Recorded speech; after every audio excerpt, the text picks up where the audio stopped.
So what happens when the water flows across the sand? It creates quicksand. So one of the joys of park managers is not pulling these people out. They leave it for the companies to come and charge an arm and a leg to get them out of the bogs that they're in.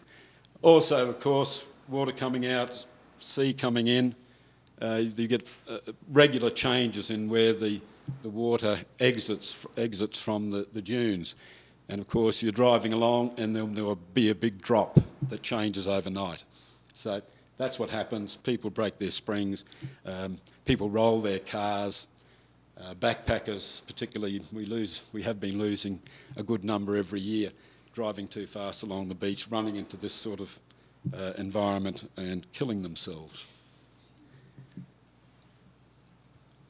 Very quickly, from a study area, because it's an island, it's quite useful. Only about 3 access points. That's useful from a study point of view. This is where most people come and they drive up the beach. These are both are barges, of course, and these are really servicing a tourist facility, particularly here. Now, I say roads, but the concept of roads varies between places, of course. So this is a road. 4-wheel drive vehicles only. Again, people get bogged, don't let their tyres down, so it's a major management issue that the Park Service ignores, because if they start pulling people out, they'll be doing it forever. But a major issue, and of course the impact on the vegetation of that constant movement of sand is maybe quite significant. Won't spend too much time on this, but the place has been zoned with wilderness ideals in mind. Seems to be working pretty well. A lot of those roads, a lot of those roads were forestry roads, and many have been closed now that it's all a national park. I won't talk about that, seeing I've just clicked it off. I want to talk about one issue, and came about when I was foolishly driving along with some colleagues, and I said, I wonder what's in that water flowing out from the beach, flowing out from the dunes across the beach. So they said, Bill, why don't you have a look at that? So I did, and opened a can of worms, but it points out what we don't know about the island. So looked at beach camping, and that's what most people do. So 400,000 camper nights on the eastern beach. You're required to take all your rubbish off. The only thing you can leave is human waste. 23% of the beach is used for camping, so quite a large proportion is open to those 400,000 campers. And some study that has been done has found that if you camp for a short time on the coastal dunes, you need about 2 years for recovery. So if you can imagine, constant camping has significant impact on the dunes. But I wasn't interested in that. I was more interested in this. So every year, 4.3 kilograms of shit is deposited for every linear metre of camping area, and 18.3 litres of urine. Now, what wonderful research that was, finding out the average size of a poo that someone does, and it is there that you can find, and then doing the sums.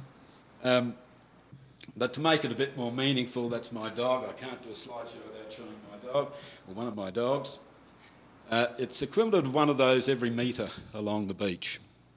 So large volumes of human waste go into the beach. Now, that's 400,000 people. Think of any other beach, island, protected area where people are visiting, the sort of things we're dealing with in terms of human waste. So what I did is I measured the pure water, filtered through sand, wonderful filter, looked at the streams, looked at the water quality, and of course, as I said, very low nutrient water quality, high water quality, low nutrients. And then I looked at the water table where the beach camping areas are, here and non-camping areas, knowing that about 10 years ago they stopped camping wherever you liked and concentrated in particular sites.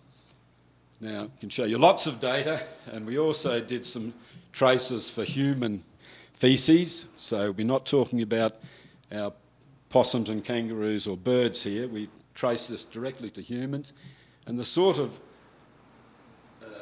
issues we've got are that coliforms, 100 times what's in the background system, ammonia, 100 times what we find in the creeks, nitrate 100 times, and at the water table edge, and even what's flowing out of the beach flows, what's running across the beach, 10 to 20 times what's in the background condition of the water flowing out of Fraser Island.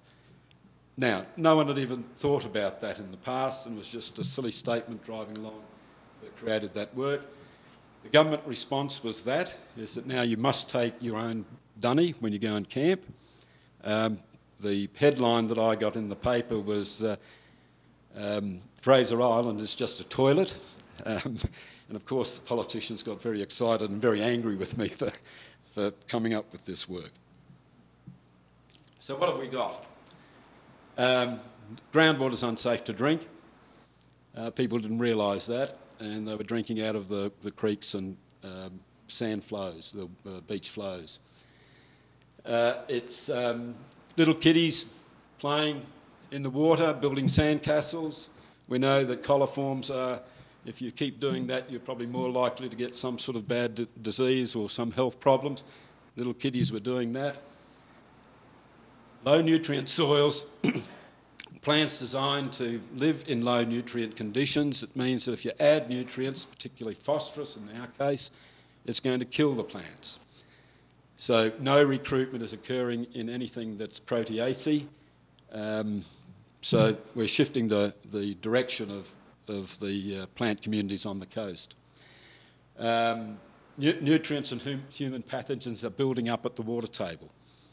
Very high concentrations. It's all going there. It's not dissipating. It's all hanging about. What happens with sea level rise? That's all going to be activated. What happens to the lakes in the middle of the island? This is the beach. We've got these captured ponds, if you like, perched lakes. People are visiting them, pooing in constructed toilets that's going into the water system. We don't know what's happening. The lakes at the moment are currently good absorbers of nutrients, but is it going to reach a pivotal point where they eutrophy and change their whole nature? So why Fraser? It's a high profile area. Park management depends on visitor income. We charge them at the gate, like many other areas, and if that stops, then so will the ability to manage. We have 2 tourism-dependent communities at the gateways where the barges are. If tourism stops or is reduced, they're going to be in strife. Whale watching occurs from those communities. If something happens with whales in terms of temperature rise, we don't know, they're going to be in strife. Like lots of parks in the States, we have inholdings. And I don't know what the problems with these exotic species are. It just improves biodiversity, doesn't it? But a major issue on Fraser, because all of the weeds, you can plot them, they're all coming out from the little inholdings. The core values, the water system is very vulnerable to climate change. Poorly studied. You would have thought water quality would be done to death on Fraser Island. No. I'm proud to say that my little fiddle in the water quality area created a significant monitoring program by the Park Service. We have a research station there, so we're certainly interested in keeping our work going there. Things are important that are useful for Fraser. We don't know about the water table hydrodynamics. It's got to be complex because of these dunes over dunes issue. We don't know about nutrient dependencies. Climate change is going to be an issue. Sea level rises. We're going to lose a lot of the swamps, and These ones here are tropical fens. The only place in the world that we know at this stage that have fens in tropical environments. Of course, what's happening there is the acid water is preventing breakdown, so we get this build-up of organic matter into fens. We have fire-dependent communities, so just as in South Africa, if we get the fire regime wrong, not only do we stuff the vegetation, we cause havoc with the fauna that prefer a mosaic. So higher temperatures, wildfire could cause major events or major impacts on the wildlife and flora and fauna of Fraser.